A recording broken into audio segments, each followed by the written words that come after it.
Afternoon. This is the regular meeting of the City Council for October 25, 2022. Please join me in the Pledge of Allegiance.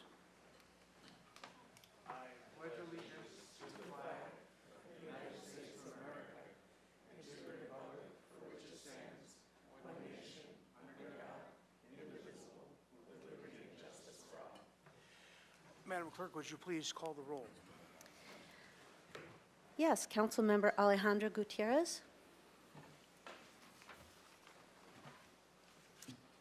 Councilmember Snedden. Here. Councilmember Friedman. Here. Mayor Pro Tem Harmon. Absent. Councilmember Oscar Gutierrez. Present. Councilmember Jordan. Here. And Mayor Rouse. Here. Thank you. And we have a ceremonial item. Would you read that for us, please, Madam Clerk? We do, yes. Our one ceremonial item is Hiker Safety Awareness Week, October 21st through 27th, 2022.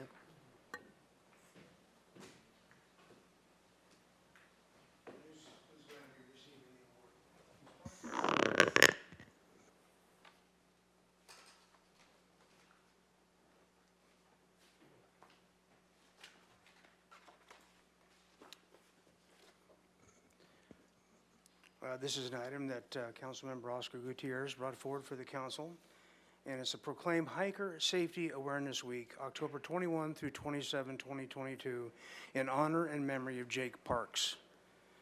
Whereas the hiking trails in Santa Barbara are known for their beauty and appeal, but like all hiking trails, can be treacherous and pose dangers to hikers of all skill levels, which is why it is so important for hikers to always be prepared and aware of their surroundings, the terrain, the weather, and their own bodies. And whereas heat-related injuries can happen to hikers of any fitness level, age, or ability, and according to the National Park Service, 120 to 150 hikers die every year in the United States, 10% of which result from heat-related injuries. And whereas in May 2022, Jake Parks, a local high school senior, went hiking with friends and was overcome by a heat-related illness which proved fatal. And whereas since then, Jake Parks' family, led by his mother Jennifer Parks, in collaboration with the local Girl Scout Troop Ambassador Abby Gaston, Troop 50886, and the Montecito Trails Foundation and the Santa Barbara County Search and Rescue Team have been working to increase safety awareness among hikers through pop-up displays at local trailheads and actively campaigning to add signage to Santa Barbara trails. And whereas the City of Santa Barbara joins the Parks family and organizations and businesses throughout the community in honoring the memory of Jake Parks with an effort to increase awareness about heat-related hiking dangers. Therefore, I, Randy Rouse, by virtue of the authority vested in me as Mayor of the City of Santa Barbara, do hereby proclaim October 21st through 27th, 2022 as Hiker Safety Awareness Week in the City of Santa Barbara to coincide with Jake Parks' birthday on October 21st. I encourage all who visit and enjoy Santa Barbara's hiking trails to educate themselves on hiker safety and preparation tips, and whenever possible, to help spread awareness. Ms. Parks. Thank you so much. I'd just like to thank all of you for honoring my son and for participating in this and creating this amazing proclamation. It would be my hope that no one ever has to suffer through this type of loss. So thank you, thank you, thank you. Thank you, Ms. Parks. I'd also like to welcome Abby Gordon, Abby Gaston, excuse me. There's my glasses, to speak on behalf of the Girl Scouts. Can you pull the mic right down to you there? Thank you. Hi, I'm Abby Gaston, and I'm the Girl Scout and Junior that goes to Santa Barbara High School. I did not know Jake personally, but he and his family have honestly changed my life. Because of his tragic experience suffering from heat stroke while hiking, I've learned the importance of caring for myself in the heat, which might also save my life. More importantly, though, through Jake, I learned that together we can make a difference by educating others about the warning signs of heat illness. I'm so sad that a teen close in age to me could die from a simple mistake that any one of us in this room could make. Heat illness is serious and often overlooked, especially in Santa Barbara, where the weather is often comfortable like it was on the day Jake went out for a hike. I'm grateful for Jake's family, Montecito Trails Foundation, and Search and Rescue, and the city for recognizing that heat illness can affect anyone, young or old, experienced or not. Because Jake's family is willing to be vulnerable and share their experience with us and be passionate about preventing another heat-related death, we are here today with the city making this important and life-saving proclamation. My heart really goes out to him and his family, and I'm comforted every day in knowing that we have already saved lives through our education on the trails and will continue to do so together. Thank you, guys. Thank you, Ms. Gaston, and well spoken.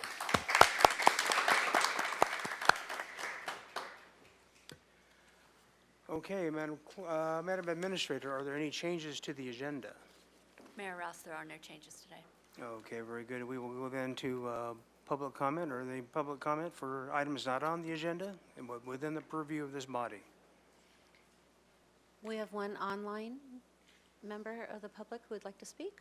Okay, very good. 3 minutes, please. Aaron Ashland, you can unmute yourself and speak. Thank you. Mr. Mayor and City Council, my staff and I noticed Saturday morning there were about 5 to 7 new homeless people on State Street. I believe some city is smarter than us and they're dumping their homeless on us. Please put a stop to this and find out what's happening. You might speak to the ambassadors who I spoke to on Saturday. They kind of saw the same thing that I saw. So we should probably get to the bottom of that because it's just making our problems worse. It sure doesn't seem like we're addressing the housing issues that are, I know in the future we're gonna have to deal with the state on this probably, but it seems like we are concerned about HLC when the state of California is done in the future and they're going to take control of everything. So I have a couple of ideas, and one is I'm hoping we can break the lease with the mall. Like, they lost their 2 anchor tenants, so we kind of have a hole in the middle of our city which we could really use as housing. So if you could talk them into giving that back or breaking the lease or suing them somehow, we might be able to fix the dynamic of our housing issues. And then the other thing is maybe to offer tax breaks or other incentives to landlords to develop their buildings into housing downtown. I'd also like to talk about, Mr. Mayor, you spoke about what the city deserves, and I was wondering who you spoke to in order to come up with that list. You aren't exactly just a resident any longer, so I was wondering how many residents of Santa Barbara you spoke to before you spoke for us. Well, I didn't get asked, so I thought I'd leave you with a list of things that I think the residents of the city deserve. One, I believe we deserve to stand in the middle of the street and look at architecture or walk our dogs or play with our children, whatever. I believe we deserve this because so very many of us answered, like 85% of us, that we wanted the promenade. We should feel safe morning, noon, or night, which I also think means we need a fully staffed police department to ensure this. 2, we deserve a pedestrian promenade that everyone can enjoy. Ride your electric bike down State Street, then ride your bike down to State Street, and then walk around or park it and experience the promenade. I'm not sure anyone going 30 miles per hour on a bike has time to enjoy our beautiful architecture and the wonderful shops that we have. No one wanted to close State Street to create an electric bike downhill racetrack. Nobody wants that except for the kids. I want to say that it makes no sense to close the street to traffic and allow unlicensed children to drive 28 plus miles per hour with even as much as a sidewalk between pedestrians and those children riding those bikes. Is someone going to have to get paralyzed or killed before you protect everyone using the promenade? Isn't the city going to be liable if they let things go without any sort of repercussions for these people? 3, I believe the city deserves a vibrant, fun, and inclusive promenade. I believe this means I shouldn't have to purchase an electric bike in order to safely enjoy the promenade. It wasn't like this a year ago, but I'm sure you had your hand in this, Mr. Mayor, when you opened up the fire lanes and allowed more room for those bikes to go even faster and for the people on the patios to feel even less safe than they already did. 4, I believe we deserve a city with a balanced budget, responsible spending, and a path to a secure financial future. I personally believe the promenade would serve that function and provide more tax revenue for the city and increase our TOT. You see, Mr. Mayor, the promenade was making the pie larger before March. I heard that Ventura's downtown promenade is thriving. Ventura asked their businesses how they could work together to find solutions for everyone. We did it the Santa Barbara way. Shut up, we know what we're doing. So now that we've had some time, You need to wrap up, please. You're out of time. Okay, I'll call back next week. Thanks, guys. All right, very good. Are there any further public comments? There are no other hands raised online. Okay, and no one in person, correct? All right, very good. Let's move to the consent calendar. Do we have some items to read? Excuse me, we do. We have 6 items to read today. Item 3, 2022 to 2026 Supervisors Association Bargaining Unit Memorandum of Understanding and Ordinance Adoption. Recommendation is that council ratify the Memorandum of Understanding with the Santa Barbara City Supervisory Employees Bargaining Unit by adoption of, by reading of title only, an ordinance of the Council of the City of Santa Barbara adopting the 2022 to 2026 Supervisors Memorandum of Understanding and providing for compensation changes for confidential supervisor employees. Item 4, 2022 to 2024 Hourly Employees Bargaining Unit Memorandum of Understanding and Ordinance Adoption. Recommendation that council ratify the Memorandum of Understanding between the city and the Service Employees International Union, Local 620 Hourly Employees Bargaining Unit for the period of July 1, 2022 through June 30, 2024 by adoption of, by reading of title only, an ordinance of the Council of the City of Santa Barbara adopting the 2022 to 2024 Memorandum of Understanding between the City of Santa Barbara and the Service Employees International Union Local 620 Hourly Employees Bargaining Unit. Item 5, proposal to amend various sections of Title 17 of the Santa Barbara Municipal Code pertaining to definitions, vessels, slip assignments, and parking in the Santa Barbara Harbor, an ordinance adoption.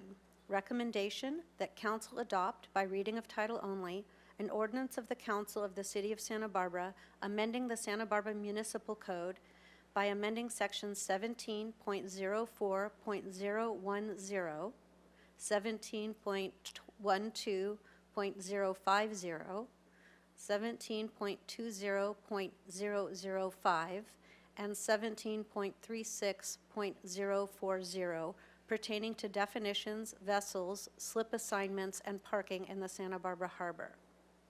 Item 6, amendment to Position Salary Control Resolution 22-064 with updates to classification and compensation for certain positions.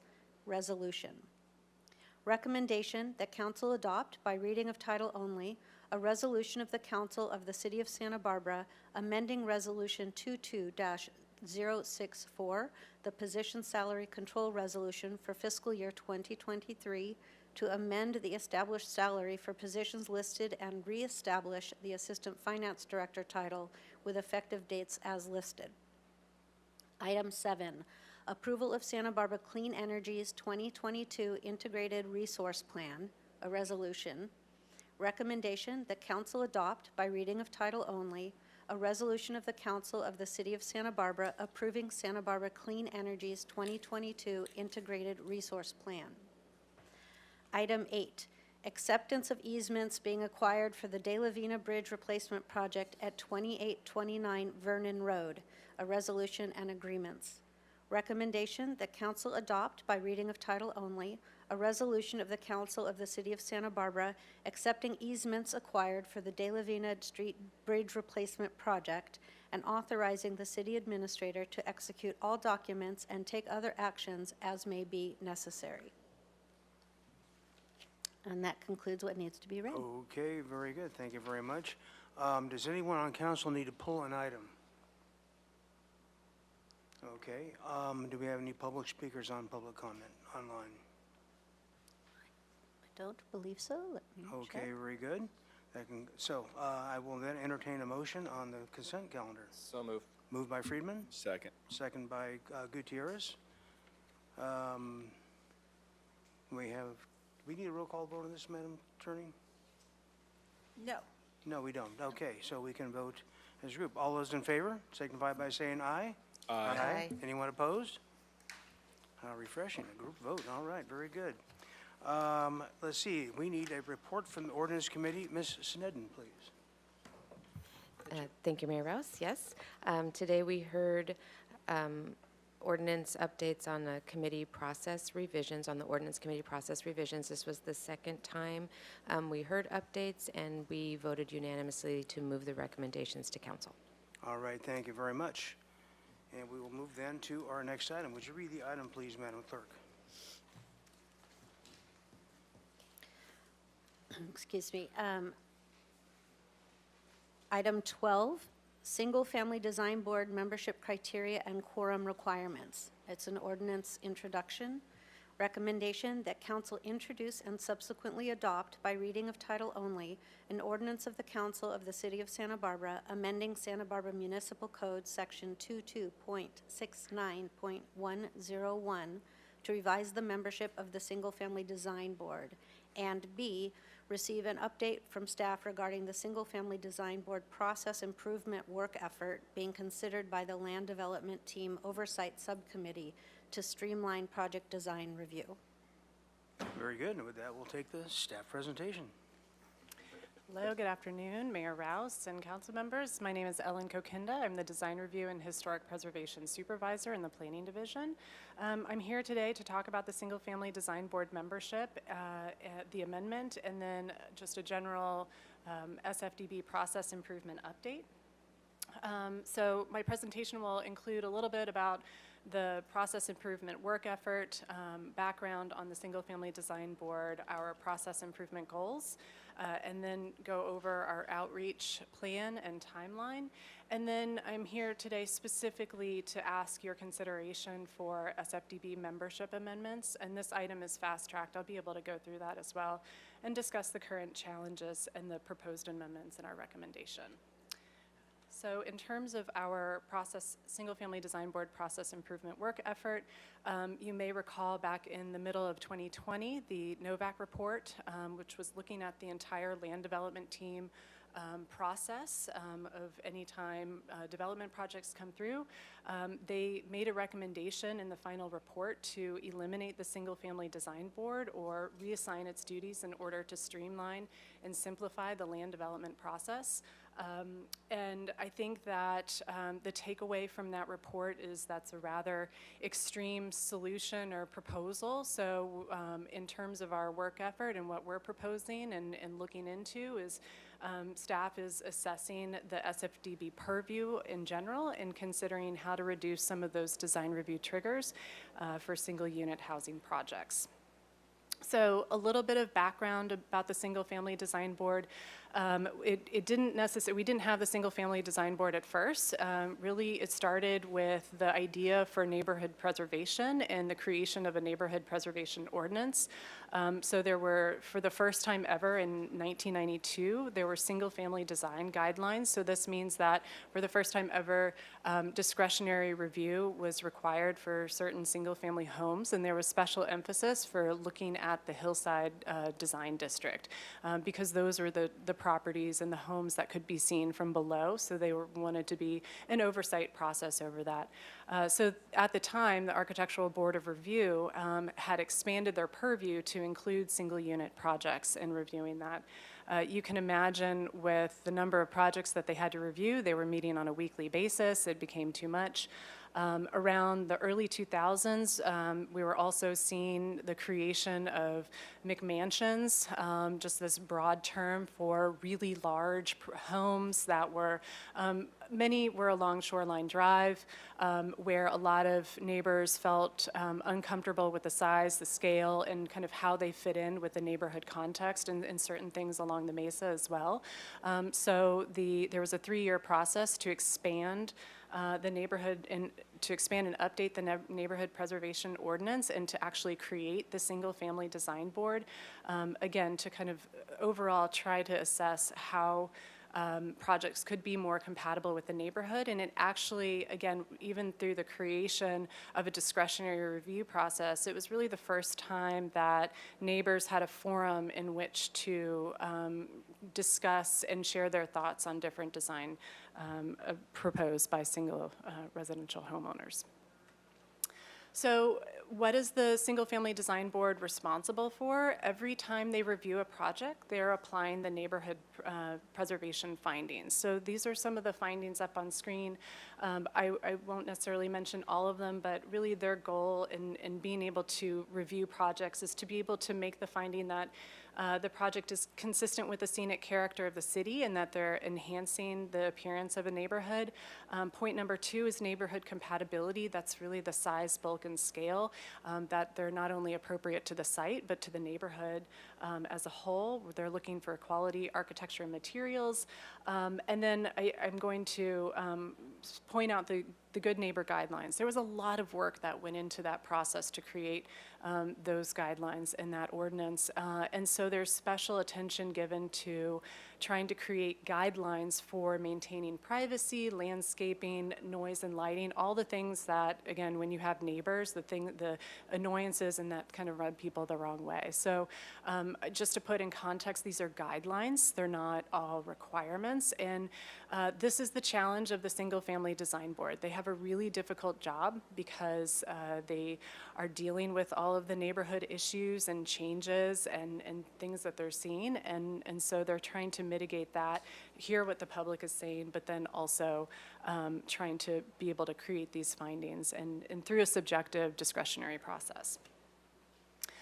So in terms of the focus work effort, kind of the larger work effort at hand for our process improvements and kind of following up on the Novak report recommendation and kind of going at it a slightly different path, we know that our process goals, we want to maintain a value-added process for single-unit residential projects. I think that first and foremost, we don't want a discretionary design review process to not have something better come out in the end. I mean, we don't want to subject people to process just for process sake.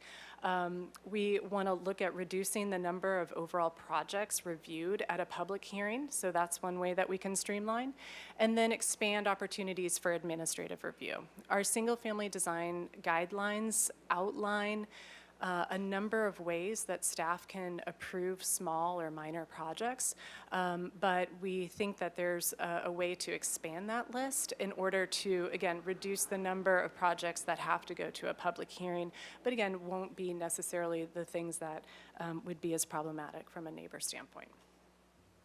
So again, I'm not going to read, this is a list of the current triggers for design review at Single Family Design Board. It's not comprehensive. Just a couple of things to point out. I mentioned that the Hillside Design District, that there's kind of a special emphasis, and that was the creation of the Neighborhood Preservation Ordinance, looking at things on a steep slope, anything that could, again, potentially be viewed at different areas in the city, really large cumulative floor areas than anything that's exceeding 4,000 square feet. But what's interesting about this list is that when we updated to Title 30 in the zoning ordinance, or when we created Title 30 and council adopted it back in October of 2017, many of the things that used to be land use approvals actually were switched, and we put a lot more of the responsibility on our design review boards to address things that were more aesthetic in nature. So you'll see on this list minor zoning exceptions. So you can get a minor zoning exception for fence height. And you know, when you look at fence design, that's something that's less of a land use issue and more of a design aesthetic. So the list of projects that that are trigger design review has expanded over time.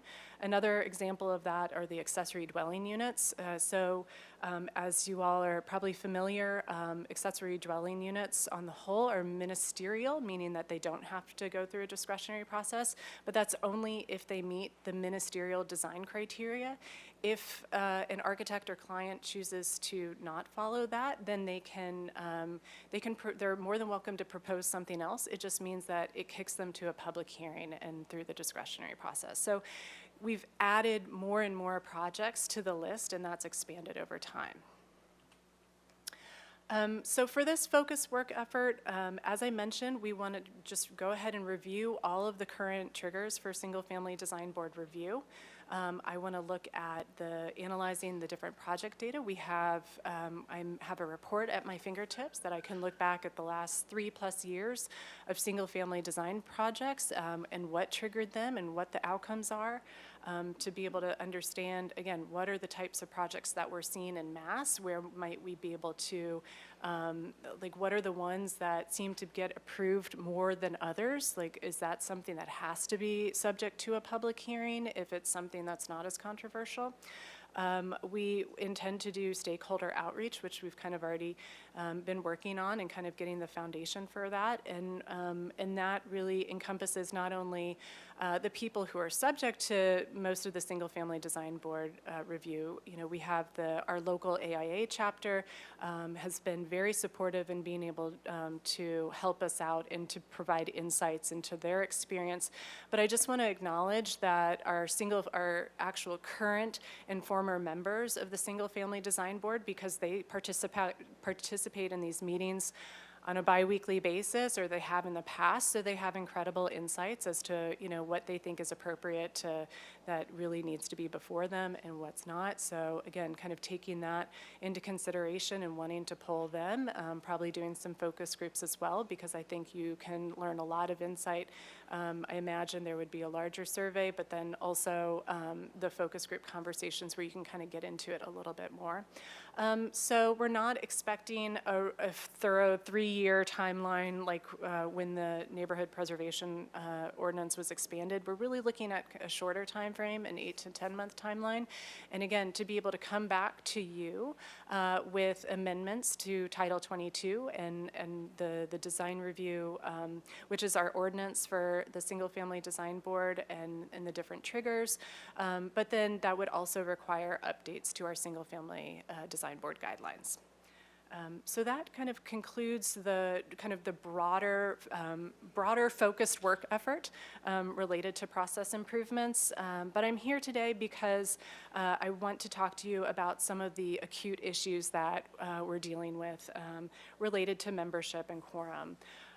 We're definitely dealing with some immediate challenges, and I'll go through them, but just want to call out probably the biggest challenge we've had is member recruitment and retention. So one of the things that's really interesting, the city clerk twice a year, every year, goes through posts the spring and the fall recruitment process, which is, again, publicized. I know that you as council talk to many constituents and encourage people to apply. On the back end, we're doing a ton of work to do outreach and to try to get you good candidates. So I kind of think of it, I can lead a horse to water, but sometimes I don't always see the applications come in, as many as that I would like, because I want you all to be able to choose from the best pool. There are other considerations, I think, that in my discussions with people of interest, we've got, the city itself has 4 design review boards with HLC, ABR, SFDB, the sign committee. The county has multiple design review boards, the Montecito Board of Review, there's the county one. Goleta has a design board. So when you start to look at the pool of people who have licensure, who are licensed architects or who have some kind of professional qualification, who are willing to serve in this capacity, knowing that it's an extreme time commitment, it's very much a dedication to the city. It's, to be a public servant in this regard it's a huge commitment. That really limits us in some ways, and I think that's probably why we've had some recruitment challenges in the past. And to be honest, I think the Single Family Design Board is probably one of the most difficult boards to serve on, because you have homeowners who are only once in their lifetime going to be doing maybe a major overhaul to their property or trying to build their dream home in some ways. And so they don't understand, they might not know the first thing about zoning or land use or design. And so to kind of apply all of this process to them, it could be really daunting, and kind of like thinking that, wow, this is like, I didn't know what this was going to entail. But then there's also the Single Family Design Board has to respond to and listen to all of the neighborhood concerns and challenges, which can be extremely emotionally loaded. And so they're really seeing kind of both sides, and they have a difficult job. So, major kudos to our current members and the work that they have to do. But I do think that is challenging. We've had recently challenges with retention as well. One of the last, not the last, but you had appointed a new member last December, and in June that member resigned, not necessarily understanding the impacts of like what it would take time commitment wise. And so because of that, it kind of made our board unstable, and we started becoming more and more concerned with quorum. And so we had to ask our current chair, Brian Miller, to stay on because his term was up in June. So he has agreed to stay on through December, but we're starting to kind of, try to wheel and deal and beg to keep people so we can maintain quorum and keep seeing development projects through. So that does kind of talk a little bit about the meeting quorum issue. Most recently, the quorum is tied to having one member be a licensed architect. So we've actually lost quorum in multiple, we're down to just 5 members of a board that's supposed to be 7. And if we don't have a licensed architect, then we lose quorum, and quorum is 4 people. So it then, I've had to cancel 2 hearings, which is a month's worth of development projects. And I cannot tell you how, that's the worst thing to have to do, is to call an applicant who's paid so much money, gone through all this process, and then be able to say, I'm so sorry. And it's not even our other board members' fault. They're just, I have so many dedicated, the board that we have is so dedicated and show up, and it just could be a life situation. They could be on vacation. They could have COVID. Any of these things make it really difficult for what we're experiencing and why we've had to cancel things. So I just want to put that in context of where we are. Just a quick thing, the in-person requirement, the Brown Act dictates how we have to hold public hearings.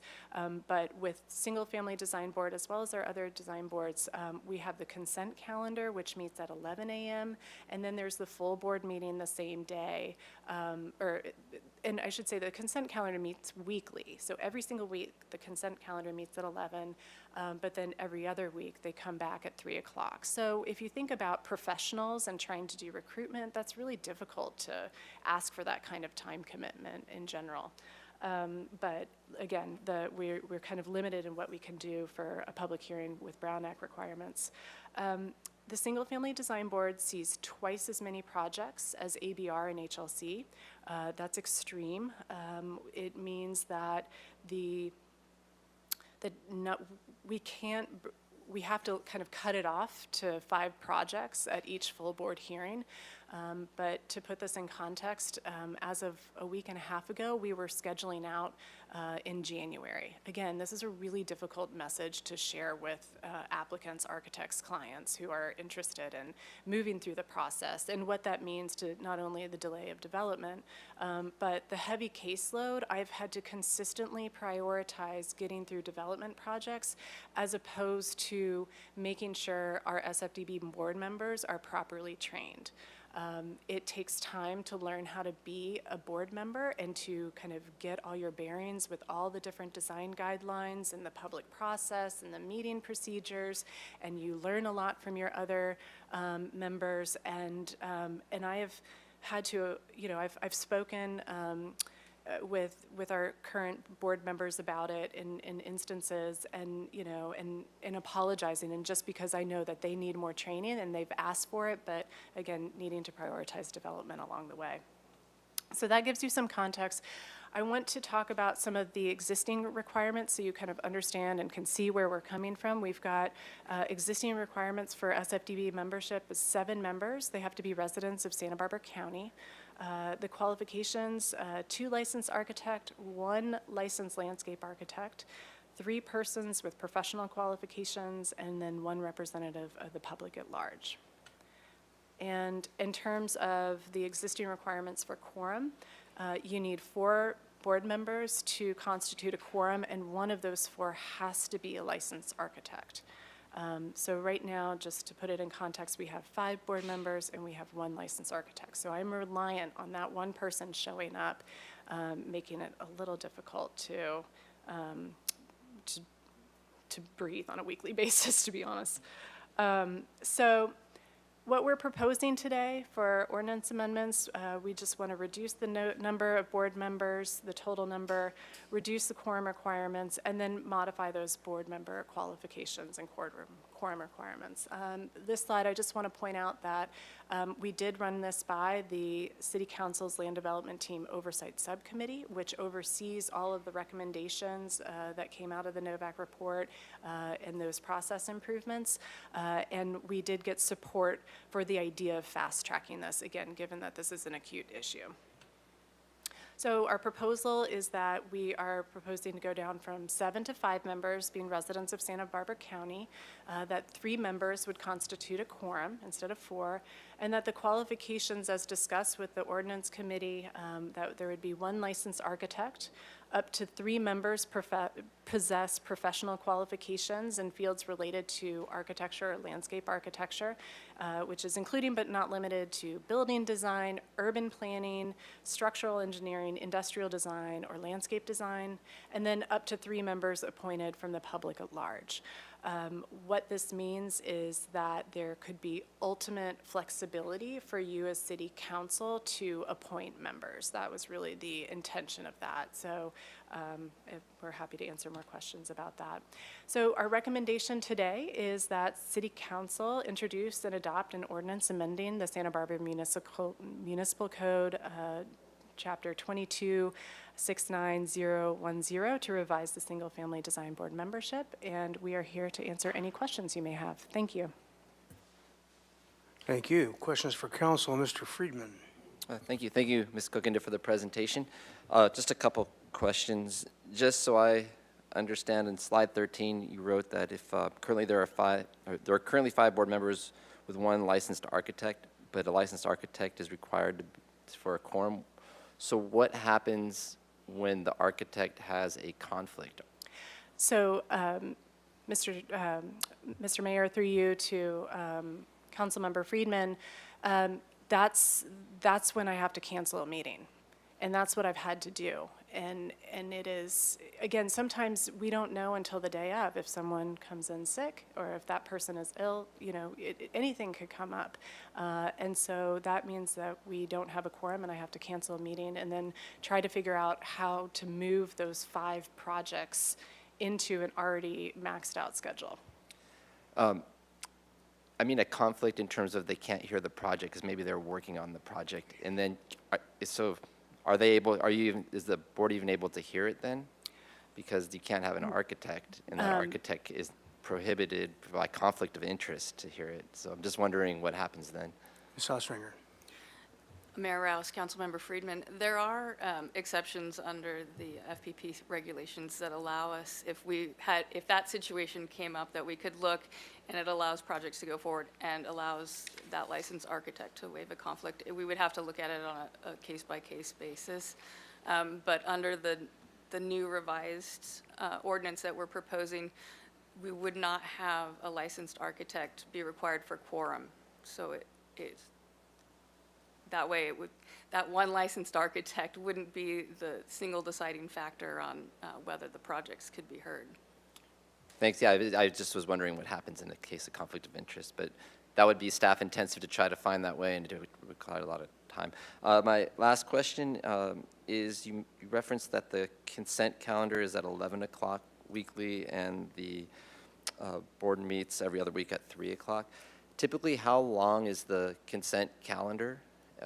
And then is there discussion through the other process of the timing of that? Because if they're typically like our consent where they could be done in 10 or 15 minutes, then maybe you just put them closer together.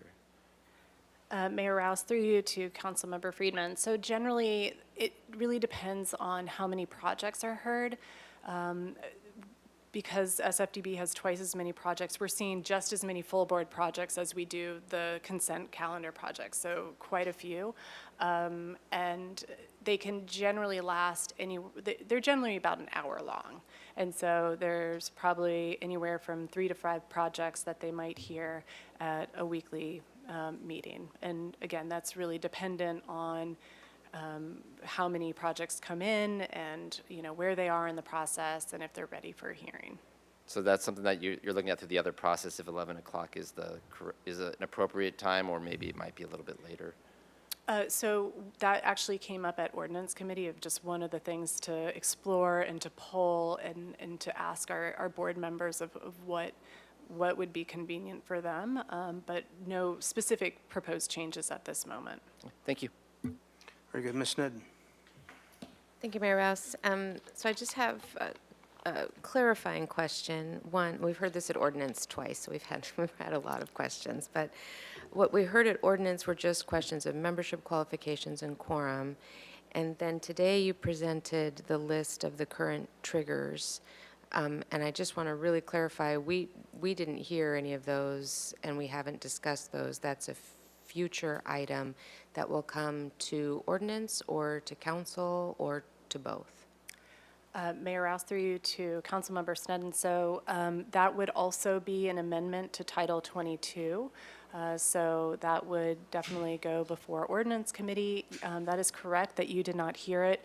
We just wanted council to understand the broader context of the Single Family Design Board process improvements and conversations. It's a little difficult just to pull out one thing and to make that change without understanding what else was going on. So again, we were able to share that with the Land Development Team Oversight Subcommittee, but felt it was necessary for council to fully understand and be able to, if there were any, just to comment on the procedures for how we plan to move forward in the next 8 to 10 months.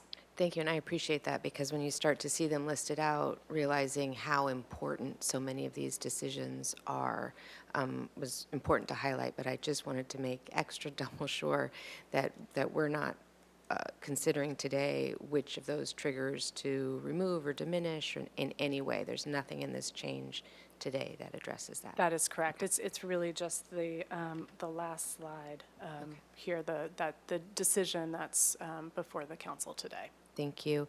And then something we didn't talk about at ordinance is whether the public at large members, the requirement could be being city residents. And the reason I ask this is there's a good reason to broaden the pool for architects or licensed members with design expertise, but for the neighborhood compatibility, size, bulk, scale, maybe we could limit that to being city residents.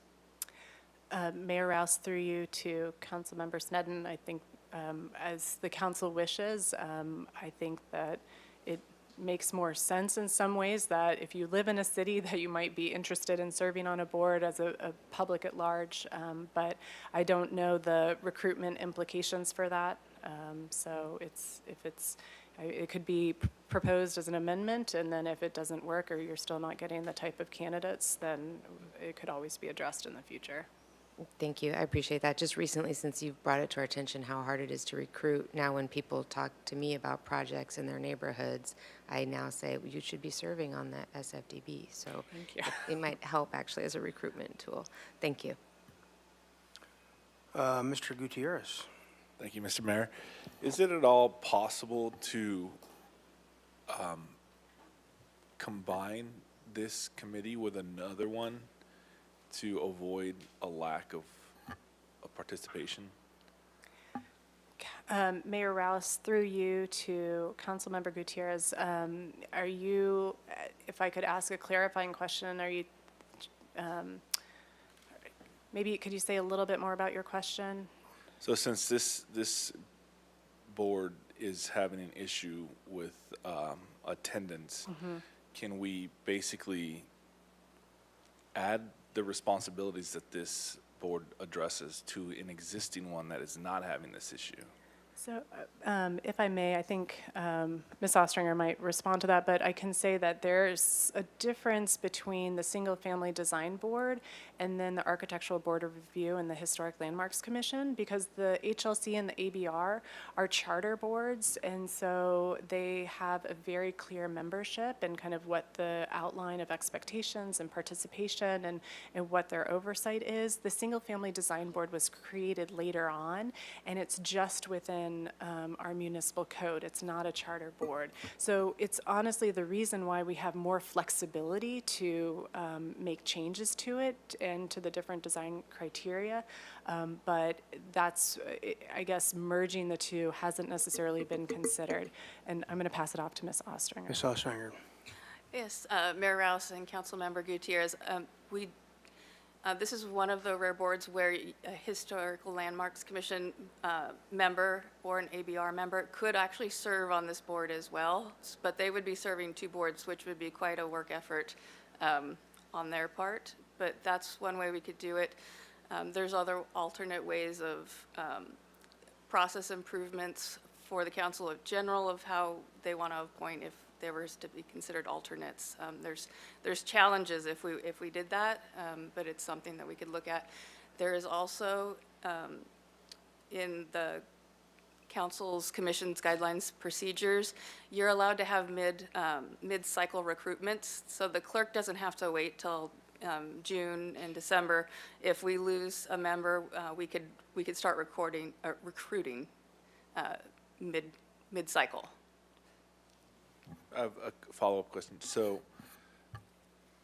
if we were to ask another board member to attend these meetings, would we have to appoint them, or could they just volunteer and we just allow it? Mayor Rouse and Councilmember Gutierrez, they would have to be appointed to serve on the board. Okay, thank you. And Mayor Rouse, if I may add to that, I think it should be understood that the way that projects come through, you might hear something once, and then it might not come back for several months because the architect is working on revising the plans.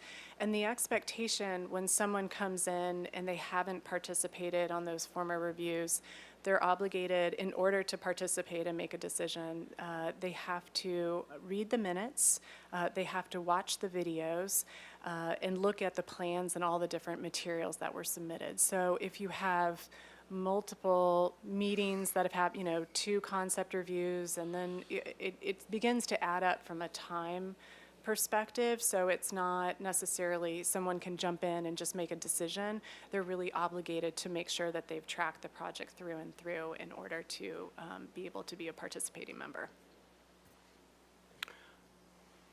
All right, very good. With that, we'll go to public comment. Are there members of the public? Would you turn your speaker into the city clerk, please? Here, Slug. And come on up to the dais. No, would you come on up to the dais? You need to be on the mic. Okay, there's your 15 minutes of fame right now. There's a time counter on the mic, and go ahead My when name you're is ready. Jonathan Ziegler, and I'm curious about, The mic, and the TV's up here, so you're speaking to the audience. okay. So you just, I'm curious about the requirements for membership, because I've seen a couple of different things, but I'm wondering if the general public is part of the membership requirement, or does everybody have to be professional? Specifically, I've been a member of the board for 3 years. I'd like to get back on, but I don't know if the membership requirement, because I'm not an architect, but I did build a house 10 years ago in Santa Barbara, so I do know a little bit about that. And I guess I'd like to be back on again. So that's what I want to understand. okay, very good. So when we're done with public comment, then we can respond within our comments to your Okay, questions. thank you. Do we have other? Sir, can I please have you restate your name?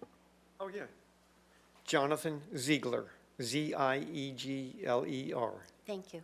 Thank you. And do we have further comments slips? And Madam Clerk, do we have anybody online waiting? We do not. Okay, well, it's back to council. Then I would ask actually if staff could respond to Mr. Ziegler's questions first before we get in. Yes, Mayor Rouse. And council members, this is Mr. Ziegler. Yes, he has served on the Single Family Design Board as a public at large. Again, the recommendation to you is it could be up to 3 people or public at large. So there's definitely room for you to create the board that you want to create. So it's up to 3 professional qualifications, and that list has expanded a little bit to include urban planning, so it's pretty extensive. And then up to 3 members of the public serving at large, and then the 1 licensed architect. So there's room to be able to accommodate that. Okay, very good. Now it's back to the council. Mr. Jordan. Thank you, Mr. Mayor. So from the perspective in my household of having been accused to be a serial board and commission watcher for 20 years, there's nothing that says romance like Channel 18, right? So, you know, the design boards in particular suffer from unique challenges. They work in real time, unlike us, where we get like inches of stuff. And even the Planning Commission, they get the reports. They're looking at plans sometimes for the first time. They have no staff reports. It's all just mano across the counter with the applicant and the design boards. And it's really challenging. It's really hard work.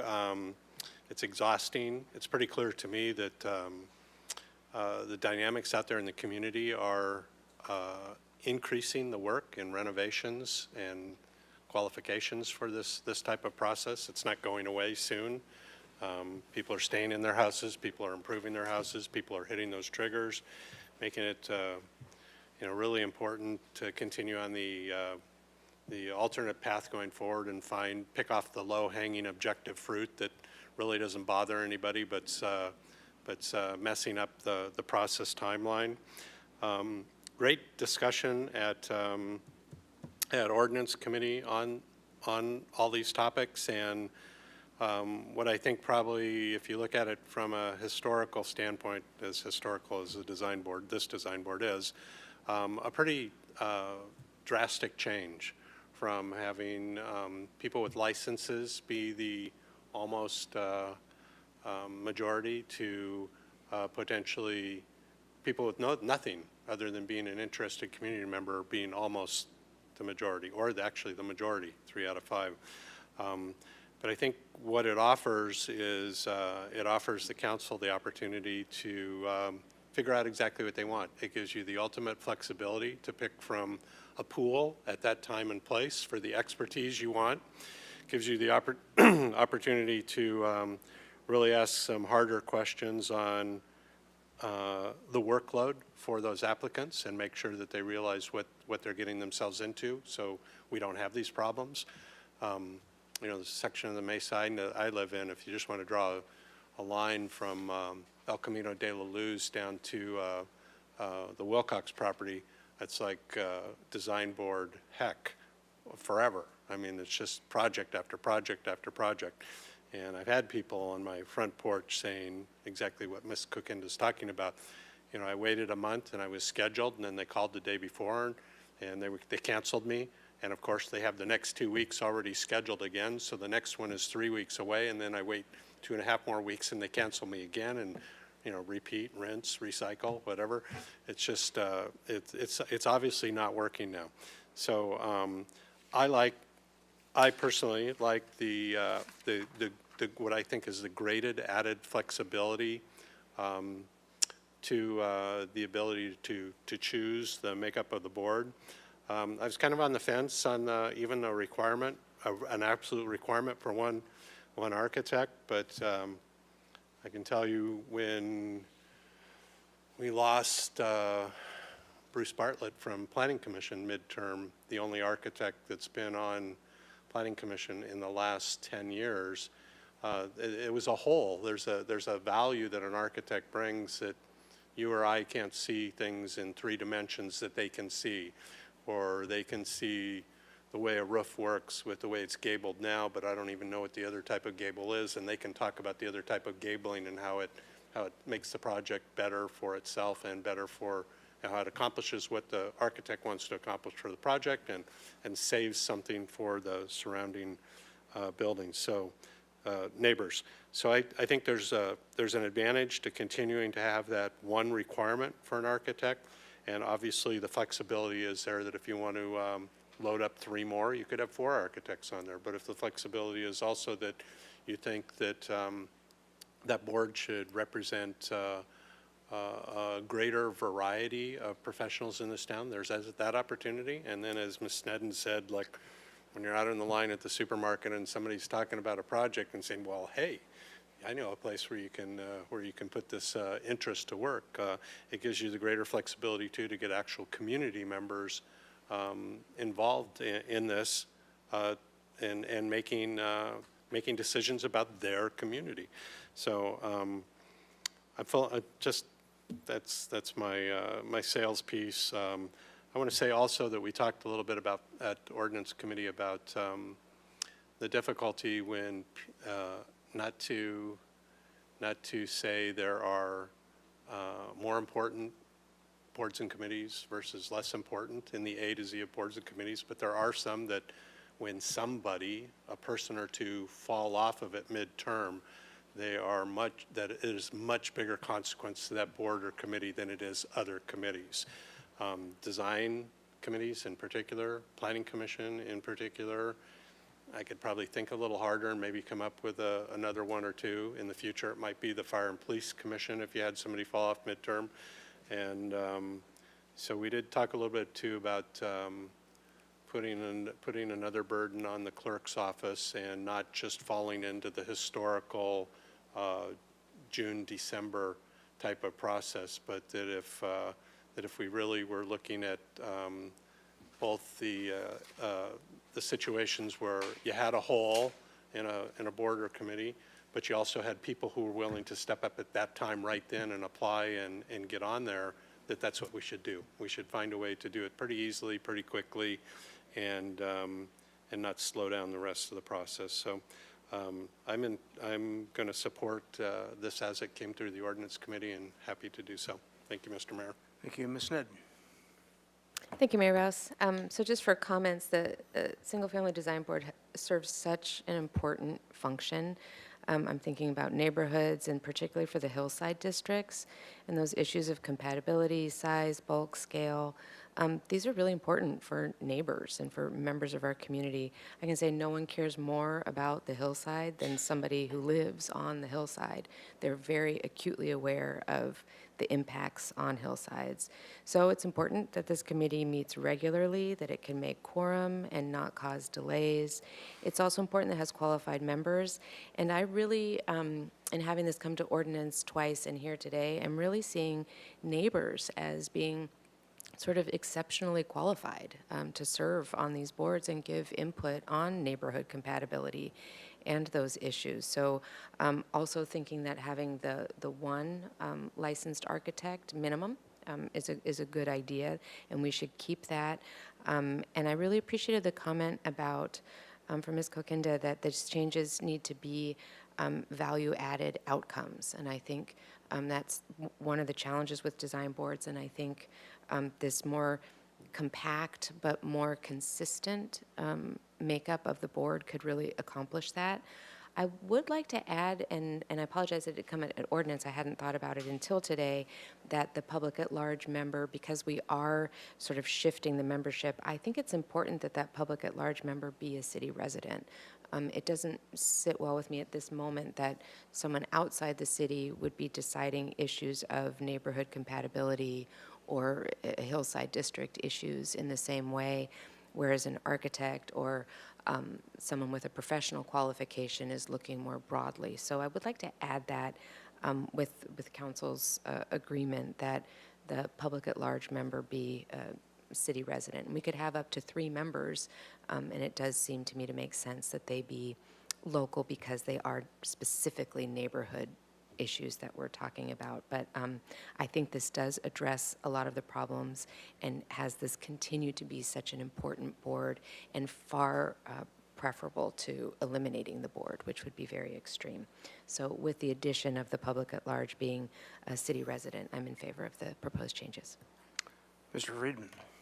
Thank you. This may be for Ms. Ostrander on just a clarifying question. If we make that suggested change, we can incorporate that today, right, and it'd still be the first reading? It wouldn't have to come back?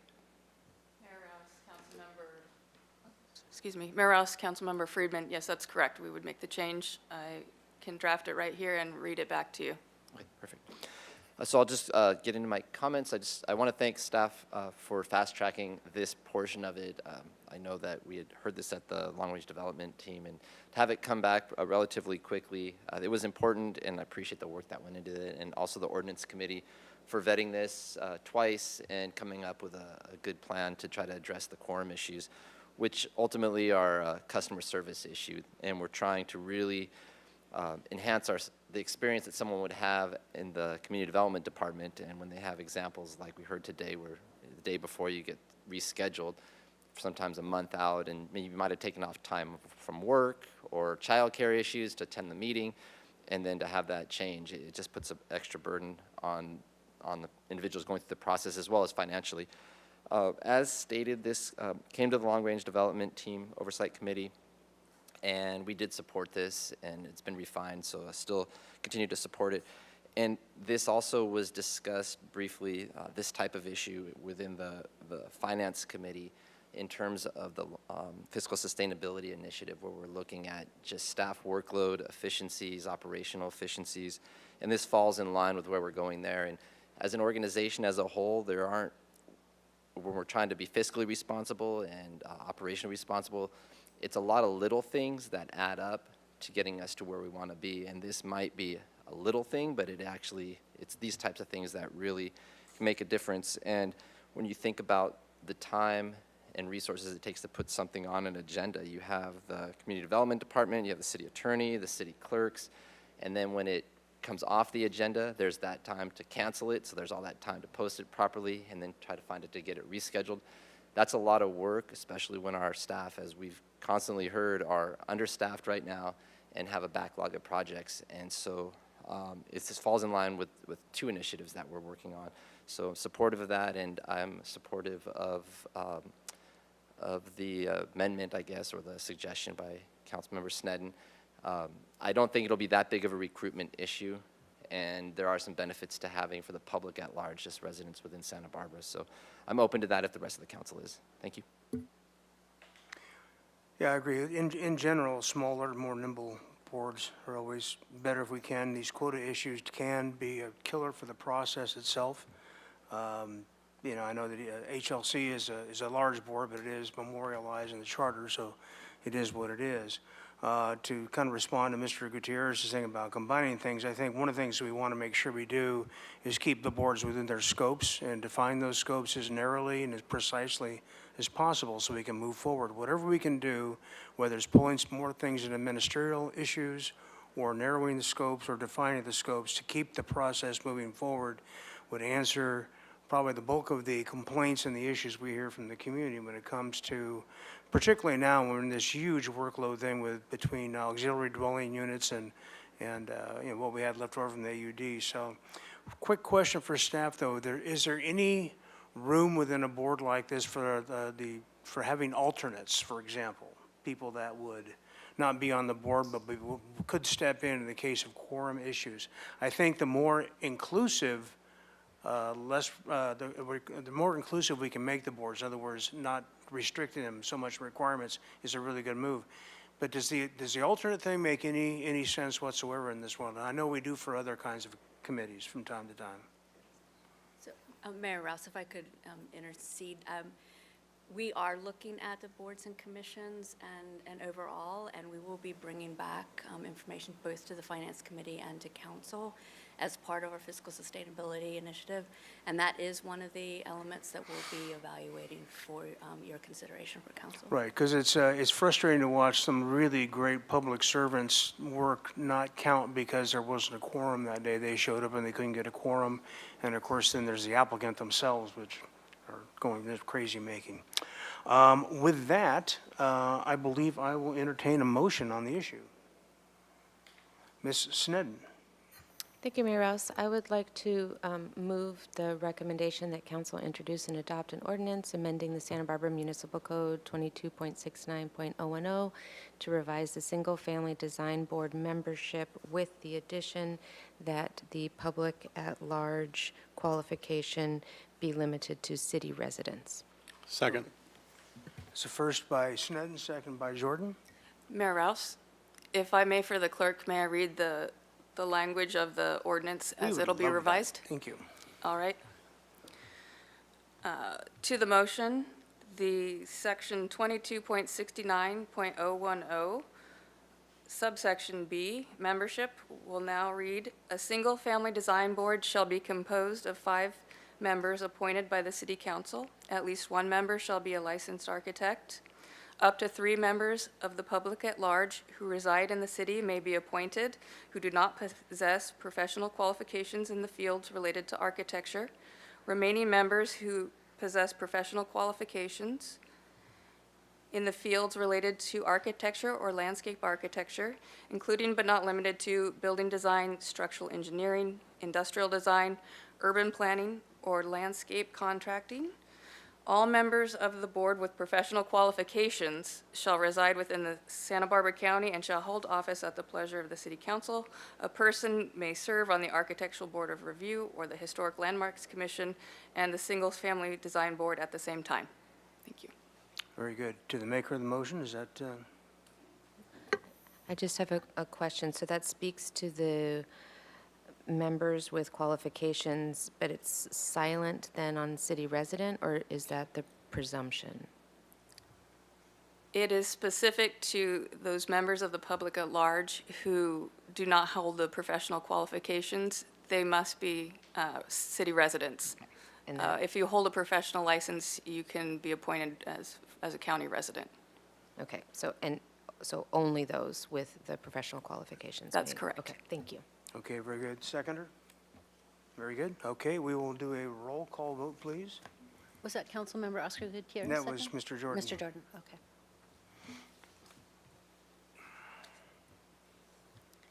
Councilmember Friedman? Yes. Councilmember Snedden? Yes. Mayor Pro Tem Harmon is absent. Councilmember Oscar Gutierrez? Aye.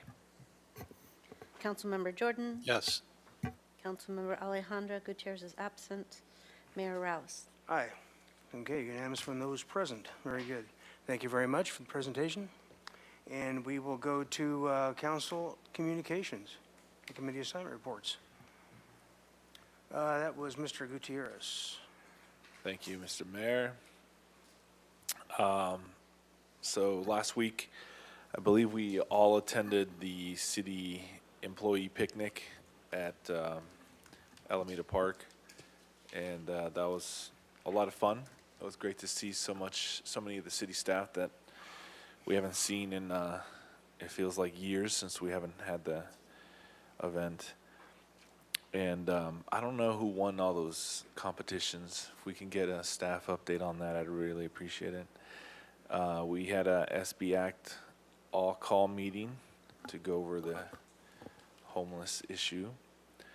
I attended the Events and Festivals Committee meeting and the Arts Commission meeting at the Public Library. I also attended the Downtown Santa Barbara Food and Beverage Committee and went over our current ordinances for State Street.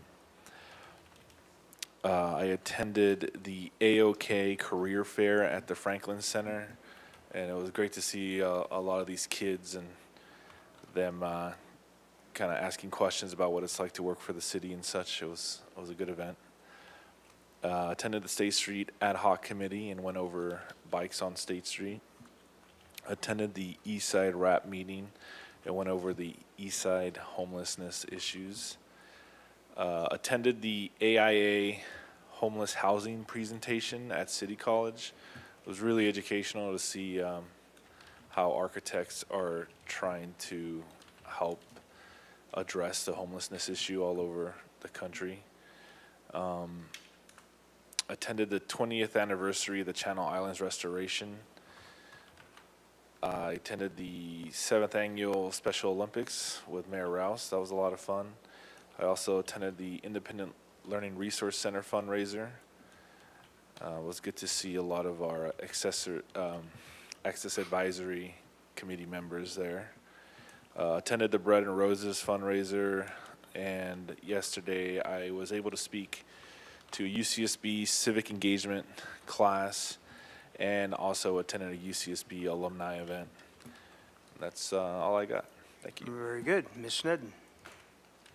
Thank you, Mayor Rouse. I also attended the employee picnic, and with you, Mayor, the Coast Village Association meeting on the new proposed roundabout. That was a public information meeting. There's another one at 4 o'clock today at the Montecito Inn.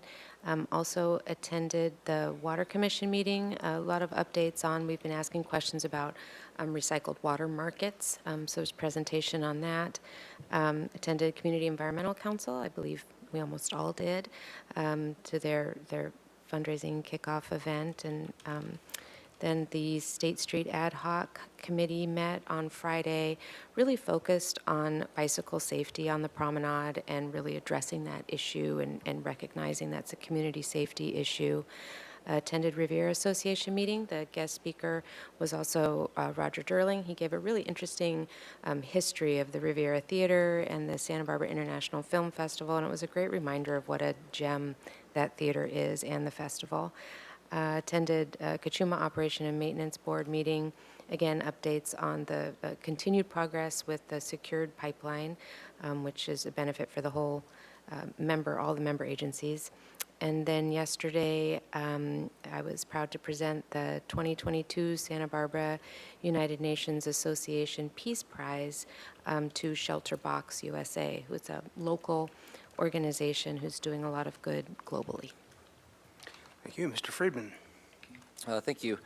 Attended the Airport Commission, and the capital improvement program was discussed, and our airport director, Mr. Hastert, who's out here in the audience today, received a warm welcome from a number of the commissioners and members of the public, and want to thank outgoing interim director Brian DeMoore, who is back at City Engineering. Also attended the city staff picnic, and great way to meet many new staff and see all the staff come together. It was a lot of fun. And the Sustainability Summit, UCSB Sustainability Summit, and thanks to all those who participated and put that together, as well as our city staff who gave a number of different presentations during that day. Very informative. The Community Environmental Council Protecting Our Climate Luncheon. Attended a CALM board reunion, and CALM organization, which used to stand for Child Abuse Listening Mediation, has now just made it CALM is CALM.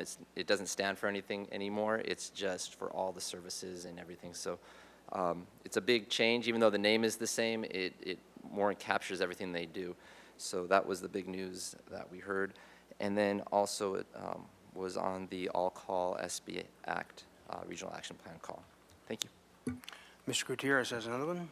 Thank you, Mayor. I just want to have a point of clarity, if I can. This portion of the meeting is considered council reports and communications, but like communications of what? Are we freely able to speak about issues that pertain to the city that we'd like to voice at this current moment? Kind of like an open mic situation, or how does that portion of this segment of the meeting work?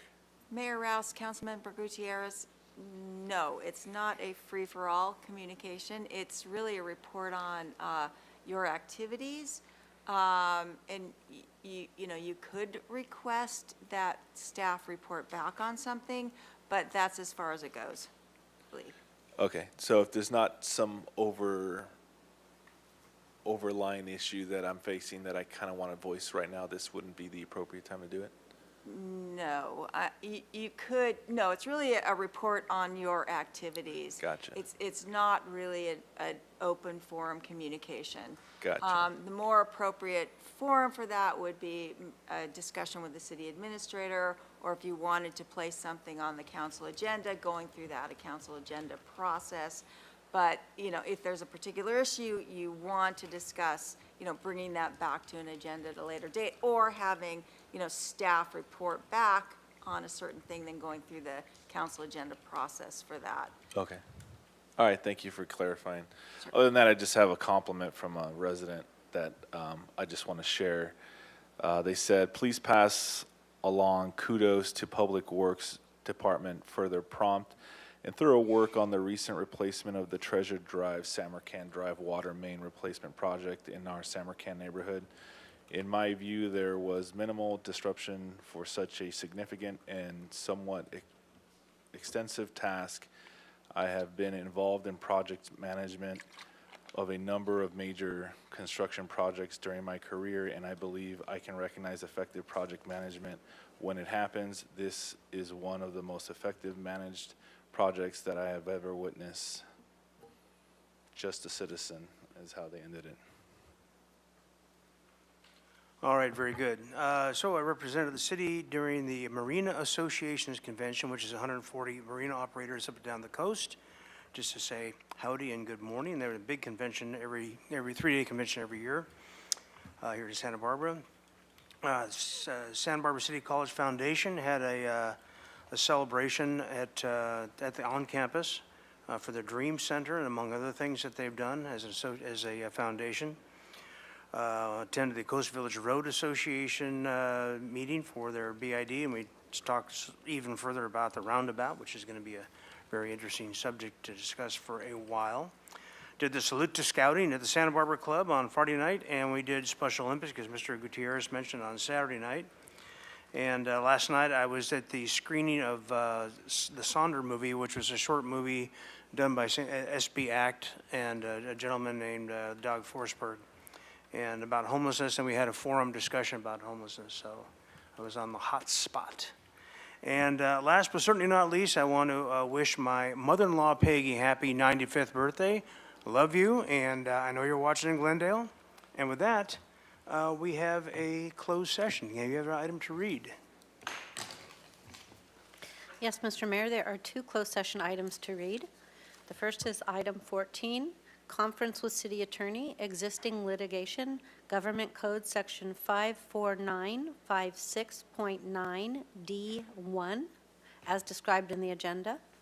And item 15, Conference with City Attorney, Existing Litigation, Government Code Section 54956.9D1, as described in the agenda. Very good. And with that, we're not going to report out, and we will adjourn from there.